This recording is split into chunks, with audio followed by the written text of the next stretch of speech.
Hello my dear students, कैसे हो आप सब। उम्मीद करती हूँ आप सब अच्छे होंगे। तो अपनी लास्ट वीडियो में हमने पढ़ा था, कविता पढ़ी थी हमने चेतक की वीरता मल्हार पाठ्य पुस्तक से। आज जो है हम इसके प्रश्न उत्तर करेंगे। हमने पढ़ी थी कविता चेतक की वीरता। तो आपको पता है चेतक की वीरता जो है ये कविता जो है श्याम नारायण पांडे जी द्वारा रचित कविता है, जिसमें उन्होंने उनकी काव्य कृति हल्दी घाटी से ली गई है। और इस कविता में आपको मालूम है, इस कविता में उन्होंने महाराणा प्रताप व उनके घोड़े चेतक की वीरता का वर्णन किया है, जो कि आपको मैंने समझाया भी था और बताया भी था कि वह घोड़ा जो है वो दौड़ने में कितना कुशल था और शत्रुओं के बीच किस प्रकार से घुसकर वह जो है तेज गति से इधर से उधर निकल जाता था और सारे दुश्मनों के अस्त्र शस्त्र को गिरा देता था और दुश्मनों का जो शरीर था, जो शरीर के अंग थे, वह टुकड़े टुकड़े जो है वो कर देता था। तो आइए आज हम करते हैं इसके प्रश्न उत्तर शुरू। पहला प्रश्न है पाठ से, मेरी समझ से। नीचे दिए गए प्रश्नों का सटीक उत्तर कौन सा है, उसमें तारा बनाइए। तो हमें क्या करना है, हमें तारा बनाना है। प्रश्न देखते हैं क्या है। चेतक शत्रुओं की सेना पर किस प्रकार टूट पड़ता था। चेतक बादल की तरह शत्रु की सेना पर वज्रपात बनकर टूट पड़ता था। चेतक शत्रु की सेना को चारों ओर से घेर कर उन पर टूट पड़ता था। चेतक हाथियों के दल के समान बादल के रूप में शत्रु की सेना पर टूट पड़ता था। चेतक नदी के उफान के समान शत्रु की सेना पर टूट पड़ता था। तो इसका सही उत्तर होगा पहला वाला, चेतक बादल की तरह शत्रु की सेना पर वज्रपात बनकर टूट पड़ता था। तो इसके आगे हम तारा बनाएंगे। लेकर सवार उड़ जाता था। इस पंक्ति में सवार शब्द किसके लिए आया है। तो सवार कौन, जो उसके ऊपर बैठा है, और इसके ऊपर कौन बैठता था, महाराणा प्रताप। तो इसके आगे हम लगाएंगे तारा। आइए देखते हैं अगला प्रश्न। पंक्तियों पर चर्चा। पाठ में से चुनकर कुछ पंक्तियां नीचे दी गई हैं, इन्हें पढ़कर समझिए और इन पर विचार कीजिए। आपको इनका क्या अर्थ समझ में आया, कक्षा में अपने विचार साझा कीजिए और अपनी लेखन पुस्तिका में लिखिए। निर्भीक गया वह ढालों में, सरपट दौड़ा करवालों में। निर्भीक क्या होता है, निर्भीक शब्द का अर्थ क्या बताया था आपको मैंने। निर्भीक होता है निर्भय, बिना डर के। तो इन पंक्तियों में महाराणा प्रताप के घोड़े के निर्भीक यानी कि निर्भय होकर और फुर्तीला होने का वर्णन किया गया है। चेतक जो है वो महाराणा प्रताप को लेके ढालों के मध्य से निडर होकर तलवारों और खड़गों से तेज गति से दौड़ता हुआ सभी बाधाओं से उन्हें बचाता था।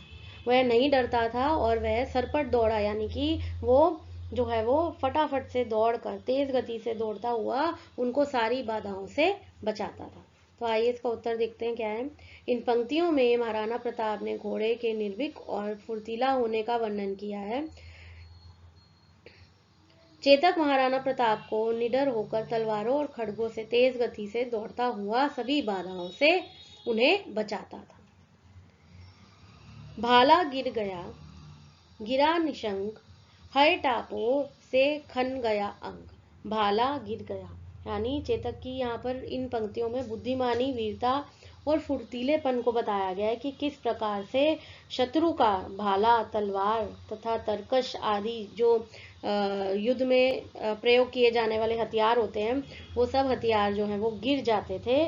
और जो घोड़े के जो टाप होते हैं, जो उसके जो पृथ्वी पर पड़ने से जो आवाज आती है जब वो चलता है, तो घोड़े की जो टाप से जो है उसके प्रहार से जो है दुश्मन के अंग जो है वो छन्नी छन्नी हो जाते थे, यानी कि जो है वो अंग जो है खन, यानी कि वो टुकड़े टुकड़े हो जाते थे। चेतक की वीरता का शत्रु सेना पर ऐसा प्रभाव पड़ता था कि उनके भाले व तलवार धरे रह जाते थे। घोड़े के टापों के प्रहार से दुश्मन के अंग जो है वो जख्मी हो जाते थे। ठीक है, तो इसका अर्थ है कि चेतक की जो यहाँ पर क्या बताई गई है, चेतक की वीरता के बारे में बताया गया है, बुद्धिमानी के बारे में और फुर्तीलेपन के बारे में जो है वो इन पंक्तियों में बताया गया है। आइए देखें अगला प्रश्न क्या है। मिलकर करें मिलान। अब कविता में से चुनकर कुछ पंक्तियां नीचे दी गई हैं, अपने समूह में इन पर चर्चा कीजिए और इन्हें इनके सही भावार्थ से मिलाइए। इसके लिए आप शब्दकोश, इंटरनेट या अपने शिक्षकों की सहायता ले सकते हैं। तो कविता में कुछ पंक्तियां दी हुई हैं यहाँ पर हमें, ठीक है, और हमें क्या करना है, यहाँ भावार्थ से उनको मिलाना है। तो पंक्तियां देखो यहाँ पर, राणा प्रताप के घोड़े से पड़ गया हवा को पाला था। तो यहाँ पर हम इसको किसके साथ मैच करेंगे, इसका अर्थ कहाँ है, देखिए पहला है, हवा से भी तेज दौड़ने वाला चेतक अपन ऐसे दौड़ लगा रहा था मानो हवा और चेतक की प्रतियोगिता हो रही हो। तो जब वो दौड़ता था तो ऐसा लगता था कि वो हवा के साथ प्रतियोगिता, कंपटीशन कर रहा है।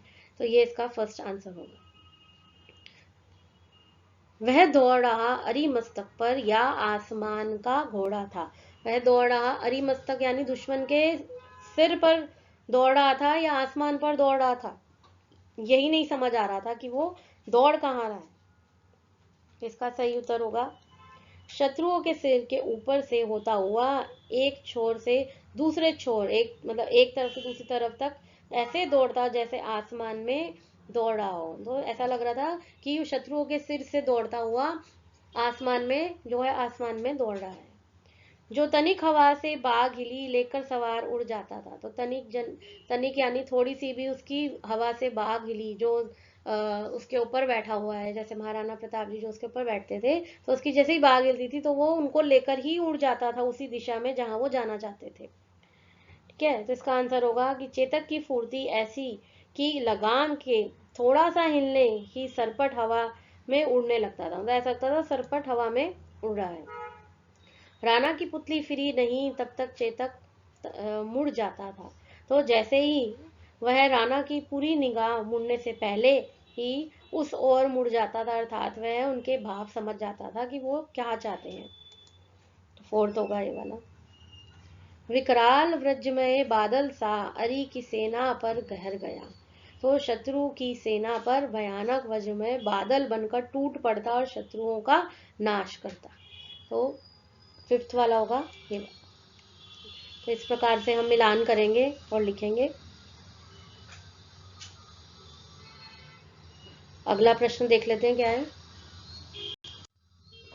शीर्षक, यह कविता हल्दी घाटी शीर्षक काव्य कृति का एक अंश है।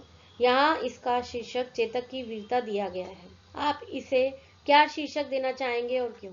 तो हम इसके अलावा, चेतक की वीरता के अलावा इसको और क्या शीर्षक दे सकते हैं, हमें वो लिखना है। यहाँ दो लिखे हैं मैंने, एक लिखा है महाराणा प्रताप का घोड़ा, ठीक है, ये शीर्षक भी दे सकते हैं इसको क्योंकि है तो घोड़े के बारे में ही, और किसका घोड़ा है, महाराणा प्रताप का। और इसके अलावा ये शीर्षक दे सकते हैं महाराणा प्रताप और चेतक, क्योंकि यहाँ पर दोनों ही नाम आ गए, महाराणा प्रताप का घोड़ा है और कौन सा क्या नाम है उसका, चेतक।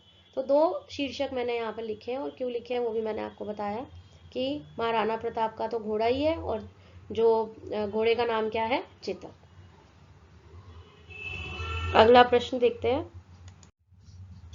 कविता की रचना, चेतक बन गया निराला था, पड़ गया हवा को पाला था।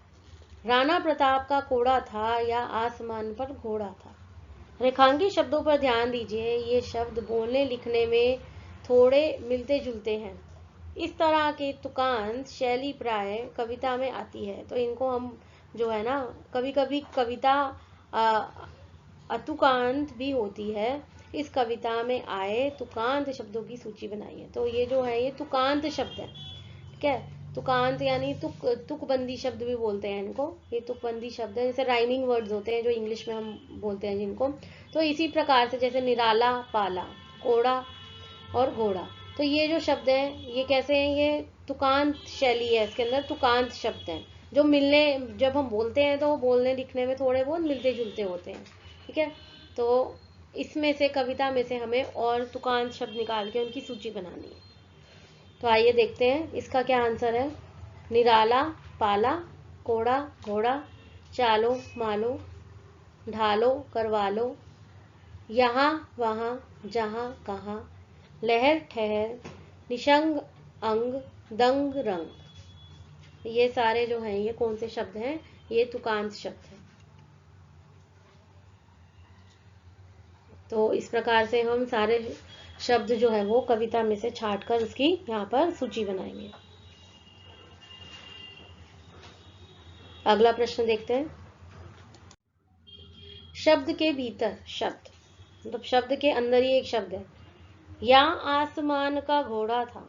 आसमान शब्द के भीतर कौन कौन से शब्द छिपे हैं? अब हमें इसके अंदर जो है, आसमान के अंदर ही जो है ना शब्द छिपे हैं, तो हमें वो ढूंढने।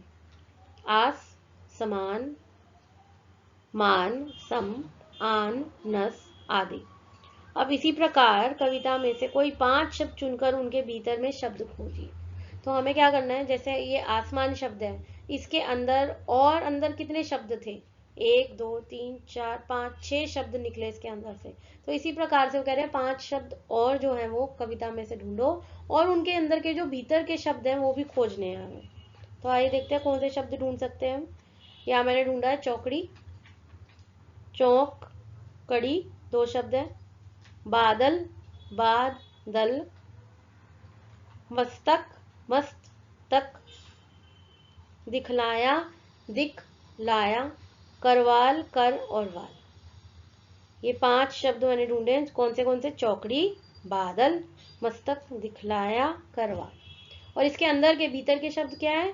चौकड़ी का चौक, कड़ी, बादल का बाद, दल, मस्तक का मस्त, तक, दिखलाया का दिख, लाया, करवाल, कर, वाल। ठीक है, तो इस प्रश्न को हम इस तरह से करेंगे। अगला प्रश्न देखते हैं। समानार्थी शब्द। कुछ समान अर्थ वाले शब्द कुछ समान अर्थ वाले होते हैं, जैसे है, अश्व और घोड़ा, इन्हें समानार्थी शब्द कहते हैं। तो समानार्थी शब्द जो सेम मीनिंग वाले शब्द होते हैं। ठीक है, जैसे अश्व, घोड़ा, है, ये सारे एक ही उसके शब्द हैं, तो सब घोड़ा ही है। घोड़े को हम अश्व भी बोलते हैं, है भी बोलते हैं। ठीक है, यहाँ पर दिए गए शब्दों से उस शब्द पर घेरा लगाइए जो समानार्थी ना हो, और जो एक जैसे समानार्थी नहीं है उन पे हमें घेरा लगाना है। तो ये मैंने किया हुआ है। देखिए, हवा, हवा को अनल, पवन और बयार, इनमें से क्या नहीं बोलते? तो अनल, अनल शब्द जो है वो हवा को नहीं बोलते। ठीक है, रन, तुरंग, युद्ध, समर, तो तुरंग, तुरंग शब्द जो है वो रन को नहीं बोलते। आसमान, आकाश, गगन, नभचर, नभचर जो है वो आसमान को नहीं बोलता। नद, सरिता, तटिनी, नाद, तो नाद शब्द जो है वो नद को नहीं बोलते। नद होते का नदी होती है ना, तो उसको नाद को जो है वो नदी या नद नहीं बोलते। करवाल, तलवार, असी या ढाल, तो ढाल शब्द जो है वो हम करवाल के लिए प्रयोग नहीं करते। ठीक है, अगला प्रश्न देखते हैं। अगला प्रश्न है, आज की पहेली बूझो तो जाने। 3 अक्षर का मेरा नाम, उल्टा सीधा एक समान। तो 3 अक्षर का कोई नाम है जो उल्टा और सीधा जब हम करें तो वो एक समान ही रहेगा। दिन में जगता, रात में सोता, मतलब दिन में जागता है और रात में सोता है, यह है मेरी पहचान। तो क्या होगा ये? नयन। ठीक है, 3 अक्षर का नाम है और उल्टा सीधा करेंगे तो वो एक समान हो गया। दिन में जगता, दिन में जागते हैं और रात में सोते हैं, है ना, आईज जो हमारी है, आंखें, नयन। एक पक्षी ऐसा अलबेला, बिना पंख उड़ रहा अकेला। तो एक पक्षी जो एक पक्षी ऐसा जो अलबेला, अनोखा ही पक्षी है, जो जिसके पास पंख नहीं है और उड़ रहा है अकेला। बांध गले में लंबी डोर, लंबी डोर जो है वो गले में बांध रखी है, पकड़ रहा अंबर की छोर, अंबर की तरफ जो है वो आकाश की तरफ उड़ रहा है। तो ये पक्षी कौन होगा? पतंग। है, रात में हूँ दिन में नहीं, दिए के नीचे हूँ ऊपर नहीं, बोलो बोलो मैं हूँ कौन। तो रात में हूँ पर दिन में नहीं, दिन में नहीं होता, रात में होता है, पर दिए के नीचे होता है, ऊपर नहीं, बोलो बोलो मैं हूँ कौन? अंधेरा। मुझ में समाया फल फूल और मिठाई, सबके मुंह में आया पानी मेरे भाई, तो मुझ में समाया मतलब ऐसी कौन सी चीज़ है जिसमें फल का नाम भी है, फूल का नाम भी है और मिठाई का नाम भी है, और मुंह में आता है पानी, जब आप उसे मुंह में डालोगे तो मुंह में आएगा पानी। तो ये है गुलाब जामुन। गुलाब जो है वो फूल का नाम है, जामुन जो है वो फल का नाम है, और मिठाई, इससे बनती है मिठाई गुलाब जामुन। सड़क है पर गाड़ी नहीं, सड़क है, सड़क है पर उस पर गाड़ी नहीं चल रही है। जंगल है पर पेड़ नहीं, शहर है पर घर नहीं, समंदर है पर पानी नहीं, बोलो क्या? ये है मानचित्र, मैप। आपने मैप देखा होगा ना, उस पर सड़क बनी होती है, हम सड़क बनाते हैं पर उस पर गाड़ी नहीं बनाते। जंगल होता है पर उस पर पेड़ नहीं बनाते। शहर है पर घर नहीं, समंदर है पर पानी नहीं, तो इसको बोलते हैं मानचित्र। तो यहाँ आज हमारी वीडियो जो है वो समाप्त होती है। उम्मीद करती हूँ आपको प्रश्न उत्तर समझ आए होंगे, और अब आपसे मिलूंगी जल्द ही अपनी अगली वीडियो में। तब तक के लिए टेक केयर, गुड बाय।